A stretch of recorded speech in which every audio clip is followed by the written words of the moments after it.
제가 그 연초에 말씀드린 부분들에 대해서 한번 예, 보고 갈게요. 2022년 연말이랑 2023년 연초에 제가 말씀드린 부분인데요. 올해 그 4번의 약속의 시간이 있다 앞으로.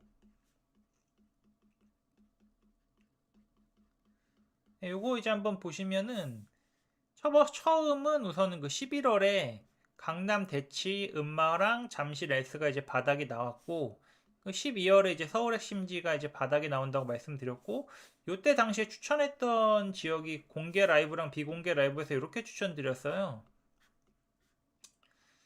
그리고 뭐 이렇게 추천드렸는데 지금 1년이 지나 보니까 실제 안 오른 데가 여기죠. 왜 노도광이 안 올랐냐? 이거는 이 노도광은 재건축해야 될 아파트들이 많아요. 근데 지분이 좀 부족하거든요. 이 재건축의 사업성은 결국 일반 분양분 가격과 이 물량이고, 여기에서 이제 공사비를 빼야 되는데 이 공사비가 너무 많이 올라 버렸어요. 근데 이 지분이 작다 보니까 물량이 많이 안 나오잖아요. 그래서 일반 분양분 가격이, 즉 신축 가격이 못 오르면은 이 공사비가 이제 오른 걸 커버가 안 되는데, 그래서 이 노도광이 좀 부진했다 올해. 근데 이제 내년에는 어떻게 보냐? 그 내년에 좀 좋아질 확률이 높다고 보고 있습니다. 왜냐면 이 공급이 부족한 시기가 오면은 이 노도강, 그 다음에 뭐 경기도의 약간 외곽 지역, 상대적으로 입지가 떨어지는 지역들도 집이 부족하기 때문에 일반 분양분 가격, 즉 신축 가격이 오르기 때문입니다. 그래서 이렇게 한번 봤고, 그 다음에 또 넘어가 보면 요 당시에 그 11월 바닥을 얘기했던 이유가 뭐 처음은 뭐 상급지 가격 움직임, 뭐 S에서부터 이제 바닥이 나왔죠. 그다음에 이제 거래량이 증가가 되었고 10월, 11월 증가되기 시작됐고 10월 559에서 11월 728로 이제 30.23%가 상승되면서 바닥이 나왔다고 봤고, 이 당시에 각종 규제가 완화됐어요. 15억 대출금지 규제 완화, 조정지역 해제, 뭐 분양시장 규제 완화, 보유세 완화, 뭐 이런 것들이 같이 되면서 바닥이 나왔고, 이 당시에 이제 월세랑 전세를 비교했을 때 전월세 전환율이 계속 상승을 했어요. 왜냐? 이 전월세 전환율이라는 게 요건데, 전세는 하락하고 월세는 상승하면서 전월세 전환율은 상승하고 전세자금 대출 금리는 이제 그 작년 11월부터 해서 이제 쭉 떨어지는 시점이 됐기 때문에 어느 시점에서 전세가 오른다고 판단을 했기 때문입니다. 그래서 이렇게 말씀드렸고, 근데 근본은 여기서 결국 CPI가 하락 추세라 갖고 금리가 결국 내려올 거라고 예상했었어요. 그래서 이렇게 말씀드렸고, 이 당시만 해도 이제 아직 월세가 유리했었죠. 그래서 요렇게 이제 작년에 말씀드렸고, 지우고, 1쿼터는 여기였고, 2쿼터는 2월 22일이 이제 수도권 대단지 아파트 기준 바닥으로 말씀드렸고, 그러니까 세입자님들이 이제 조금씩 월세에서 전세로 이동한다. 세입자님들이 전세로 이동해 주셔야지 전세 가격이 오르고 매매 가격도 오른다. 그렇게 말씀드렸는데, 요 당시에 전월세 전환율과 전세자금 대출 전세가 한 비교했을 때 전세가 한 5% 정도 유리했는데, 이 5% 정도 유리하니까 세입자님들이 아직 전세로 안 가주셨다. 그래서 매가가 이제 먼저 오르면서 전세가 뒤따라 오르는 이런 현상이 펼쳐졌죠. 그리고 3쿼터는 뭐 추석 이후 11월, 12월에 전세 급등의 시기 이렇게 말씀드렸는데, 요 당시에도 이렇게 말씀드렸어요. 전세가 1Q, 2Q, 3Q, 4Q다. 근데 이게 원인이 21년 하반기 거래량이 급감했고, 이러면 다주택자의 물량이 부족하기 때문에 공급자가 부족해지고, 그 다음에 전세가 월세에 비해서 점점 유리해지면, 왜냐? 이거 전월세 전환율인데, 이건 전세자금 대출이고, 근데 전세자금 대출 금리가 한 5.5% 정도에서 한 4.2% 정도까지 떨어졌어요. 그래가지고, 예, 전세가 점점 유리해졌다. 유리해졌던 게 뭐다? 싸졌다. 이렇게 말씀드릴 수 있고, 그 다음에 2+2 임대차 입법에 신규 수요가 이제 11월, 12월부터 증가가 되기 때문입니다. 이렇게 말씀을 드렸고, 이제 앞으로 요거를 말씀드렸는데, 내년 2분기가 수도권 입주 급감의 시기예요. 예, 문정부 21년 하반기부터 여기서 이제 그 전세자금 대출과 주택담보대출을 이제 일시적으로 막았어요. 22년에 대선이 있었잖아요. 그래서 일시적으로 막았고 22년 한 5월, 6월부터 7, 8 요때부터 이제 금리가 급격히 뛰면서 시장이 부러졌잖아요. 그래서 23년에도 인허가가 많이 안 나왔습니다. 그래서 요 물량이 24년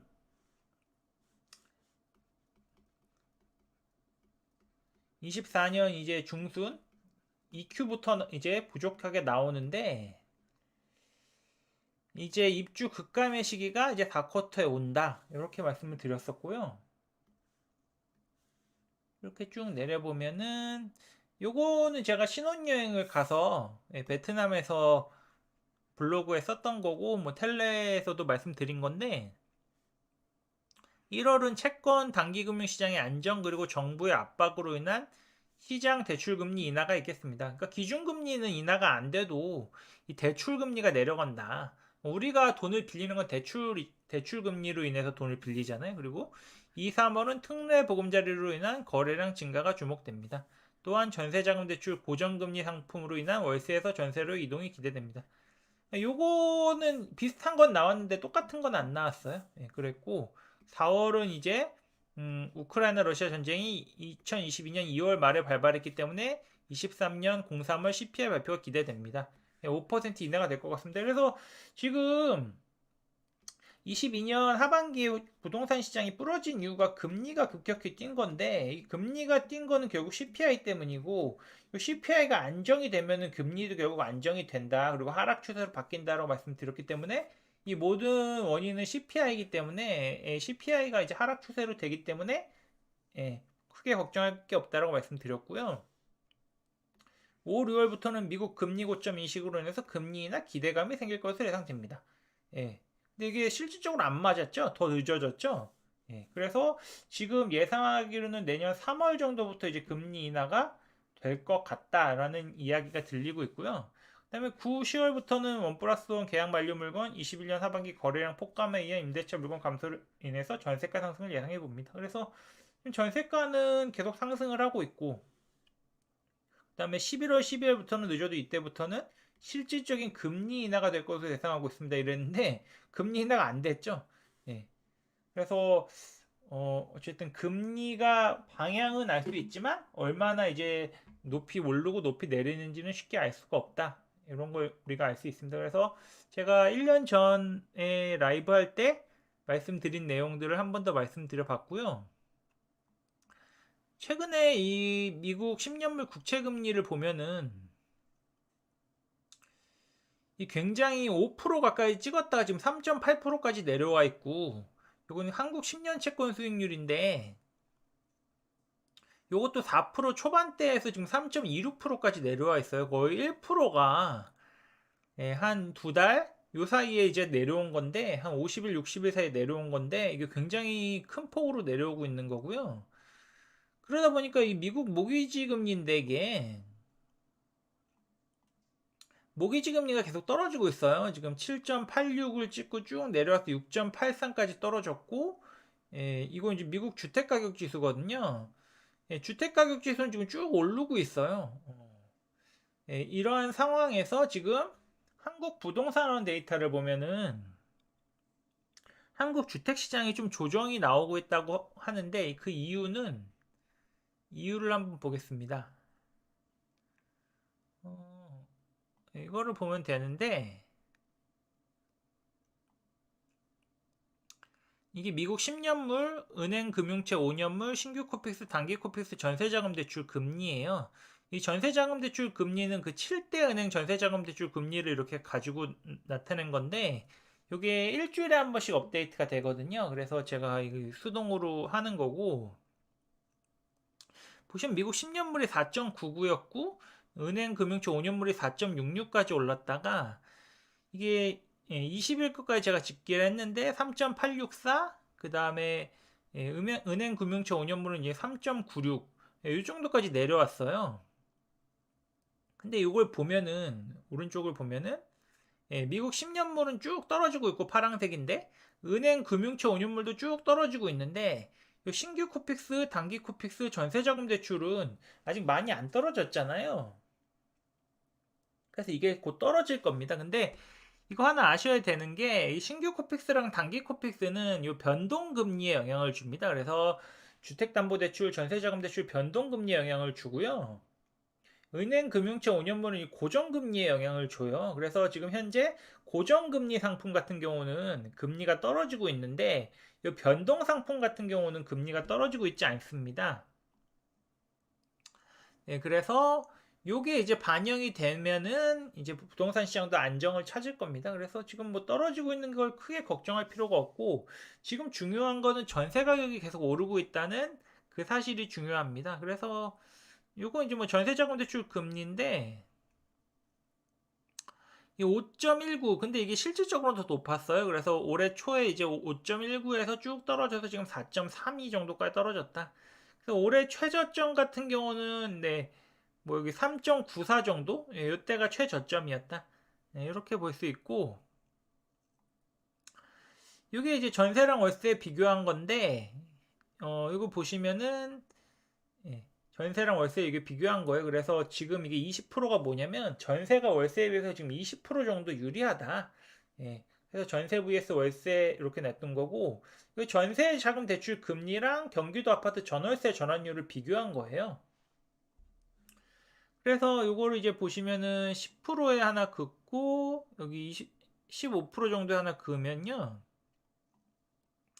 15% 정도? 전세가 월세에 비해서 15% 정도 유리하기 시작할 때까지는 괜찮고 여기 밑으로 내려오면 여기 빨강선이 가격이거든요. 이 전세 가격이 조정이 일어나요. 그래서 15% 밑에 가면 이제 꺾이고 10% 밑에까지 가면은 이제 급격하게 떨어지고 요건데 이 구간은 이제 월세가 더 유리한 구간이죠. 그러니까 세입자님들이 전세 대신 월세로 가시는 이런 상황이고 여기 보시면은 17.22%까지 떨어졌다가 24에서 17.22까지 떨어졌다가 다시 올라오고 있는데 좀 전세 가격 상승세가 좀 거세다 이렇게 말씀드릴 수 있고 지금 전세가율 정도에서는 전세가 오르면 매매도 곧 동조화될 상황이 펼쳐질 겁니다. 그래서 이렇게 보시면 되고요. 이렇게 보고 이제 한번 이걸 한번 보겠습니다. 이게 지금 시황인데 이거 한번 보시면은 이거 어떻게 보시면 되냐면요.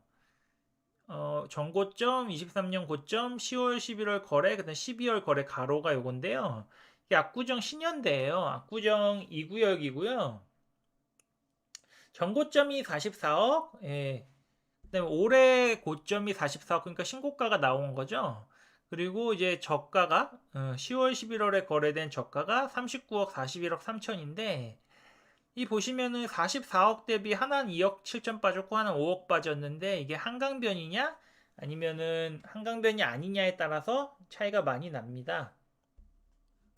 그 다음에 보시면은 여기가 이제 잠실 S인데 27억 고점, 24억 5천, 올해 고점, 22억 8천이 최근 거래인데 10월, 11월에 이렇게 거래가 되고 12월에 24억 6천이 찍었어요. 그러니까 뭐 S는 바닥이 나왔고 리센치 같은 경우가 26억 5천, 25억 9천, 22억 2천에 거래가 됐었는데 24억 7천에 하나 또 거래가 됐어요. 그러니까 여기도 이제 바닥이 나왔고 잠실주공 5단지 잠실을 대표하는 재건축 아파트인데 28억 7천, 26억, 24억 8천에 거래가 됐는데 25억 5천에 또 이제 하나 거래가 돼서 여기도 이제 바닥이 나왔고 근데 이 부동산이라는 게 결국 흐름을 타고 위에서부터 이렇게 아래로 내려와요. 그래서 뭐 압구정, 그 다음에 대치 이렇게 보시면 이제 압구정에서 이제 대치로 넘어가고 여기 뭐 태북, 태남 이렇게 또 가르죠. 그다음에 대치에서 잠실로 넘어가고 뭐 잠실에서 송파로 넘어가고 송파에서 이제 고덕으로 넘어가고 이렇게 되는데요.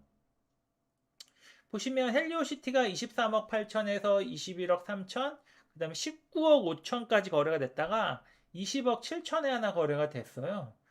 그 다음에 여기가 올림픽 패밀리인데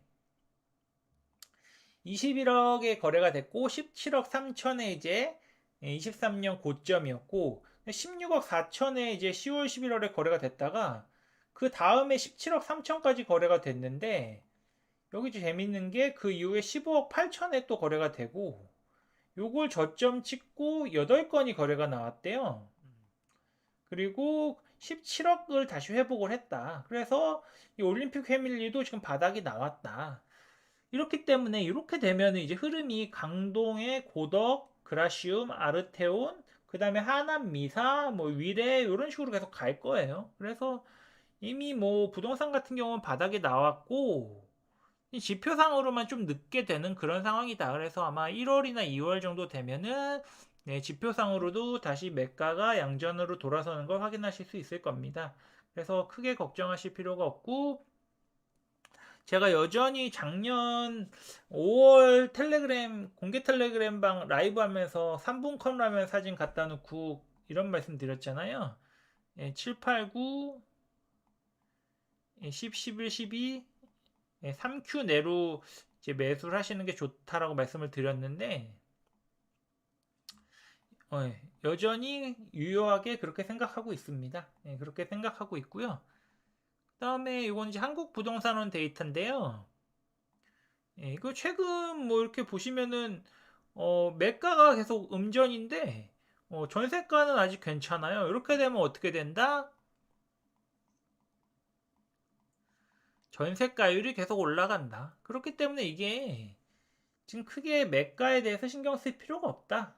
그래서 지금 뉴스에서 뭐 이렇게 설레발을 많이 치지만 뭐 크게 신경 쓸 게 없다. 이렇게 말씀드릴 수 있고 뭐 대구, 부산 같은 경우는 입주 물량이 많기 때문에 일시적으로 이렇게 하락하고 있는 거고 나머지 지역은 양호하다. 이렇게 한번 볼 수 있겠습니다. 그래서 현재 상황은 그렇게 볼 수 있고요. 뭐 이건 CPI 같은 건데 예, 이거 보시면은 제가 요 당시에 이제 CPI가 꺾였다고 말씀을 드렸어요, 작년에. 그래서 이때부터 이제 베팅을 하셔야 된다고 말씀을 드렸고, 왜냐면 근본이 CPI인데 CPI가 꺾였으니까 베팅에 들어가야 된다라고 말씀을 드렸고요. 그 다음에 요거는 이제 올해 3, 4월인데 아까 말씀드렸겠지만 1년 전에 전쟁이 발생했잖아요. 작년 2022년 2월에. 그렇기 때문에 요때 이렇게 급격하게 높았기 때문에 요때는 결국은 낮아질 수밖에 없어요. 그래서 요때 이제 낮게 나올 거라고 말씀드렸고, 예. 올해 2월 22일 전에 수도권 대단지 아파트 기준으로 초급매 있으면 잡으셔도 된다고 말씀드렸던 이유가 이런 이유입니다. 금리 같은 경우가 이제 이게 패드 와치 툴인데 요거는 이제 좀 예전 거고 최근 걸 한번 보겠습니다. 보시면은 24년 3월에 이제 77%죠. 금리를 25bp 내리는 게 이거 굉장히 올라와 있어요. 그다음에 이제 5월이 되면은 또 한 번 내리고 그러면은 연말엔 어떠냐? 연말이 되면은 지금 4%인데 그럼 1.5%를 내린다는 건데 이렇게 될지 안 될지 실질적으로 알 수가 없습니다. 하지만 내려가는 폭이 굉장히 클 거라는 거는 우리가 어느 정도 예상을 할 수 있죠. 이렇게 볼 수 있고 이제 금리 인하 요게 이제 그 연준의 전망인데 25년 말 2년 뒤에는 3.75% 그러니까 1.75% 정도가 내려갈 수 있다는 거고 내년 이맘때에는 한 4.75 그러니까 75bp 정도 내려갈 수 있다는 요 뜻인데요. 이렇게 내려가면은 자산 시장에 어떤 효과가 있냐면 이게 미국의 채권 미국 10년채 금리가 5% 정도에서 이게 만약에 3%까지 떨어지면은 여기에다가 우리가 주식이나 부동산을 하게 되면은 최소한 3% 정도의 수익은 따라야지 하잖아요. 그러면 6%로 해서 100으로 나누면 16.62%예요.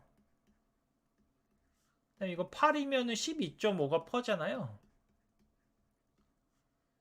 그럼 12.5에서 16.6까지 자산 가격의 상승이 나올 수 있다는 뜻입니다. 요거를 잠깐 계산기로 돌려보면은